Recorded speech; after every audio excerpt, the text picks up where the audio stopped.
सरकार जिल्हा परिषद शाळेमध्ये आणि इतर शाळांमध्ये आता कंत्राटी शिक्षकाची भरती करत आहे। या कंत्राटी शिक्षकामध्ये कोण आहे की ज्यांनी 50,000 ते लाख रुपये पगारामध्ये काम केलंय, ते 15,000 रुपयामध्ये विद्यार्थ्यांना शिकवण्यासाठी त्या ठिकाणी रिटायर झालेले म्हणजे ढंगाडुंगार झालेले माणसं विद्यार्थ्याला शिकवायला बसवायला लागले।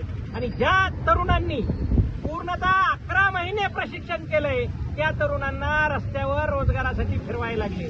त्यामुळे आमची मागणी की बाबा ह्या डंगारडुंगारला भरण्यापेक्षा सर्वसामान्य घरातील तरुणांना त्या ठिकाणी रोजगाराची संधी द्यावी। या कंत्राटी भरतीमध्ये ट्रेनिंग शिक्षकाला रुजू करून घ्यावं ही आमची सर्वांची मागणी आहे।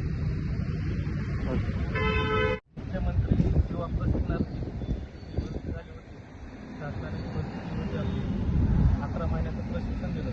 त्या 11 महिन्याच्या अनुभवावर आता पुढं जे आता त्यांची सध्या चालू आहे कंत्राटी भरतीमध्ये थोडं आता जिल्हा परिषदमध्ये कंत्राटी भरती होत आहे शाळेवर, तर त्यांना काय करायला लागले ते रिटायर शिक्षक घ्यायला लागले। रिटायर शिक्षक काय आता काय त्यांचं वय झालं ते काय शिकवणार का?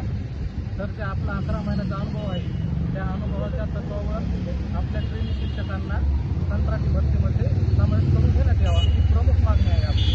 कारण सर्व जेवढा अनुभव आहे आपला 11 महिन्याचा प्रत्येक दिवस न चुकता त्या ट्रेनिंग शिक्षकांनी शाळेवर जाऊन प्रत्येक मुलांना ते घडवलं आहे।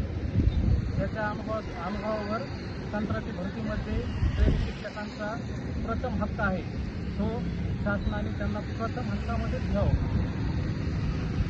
कंत्राटी भरतीमध्ये ट्रेनिंग शिक्षकाला रुजू करून कंत्राटी भरतीमध्ये ट्रेनिंग शिक्षकाला रुजू करून अरे नोकरी आमच्या हक्काची,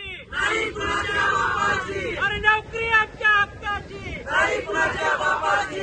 कोण म्हणताय घेत नाही, कोण म्हणताय घेत नाही, नोकरी आमच्या हक्काची, नोकरी आमच्या हक्काची।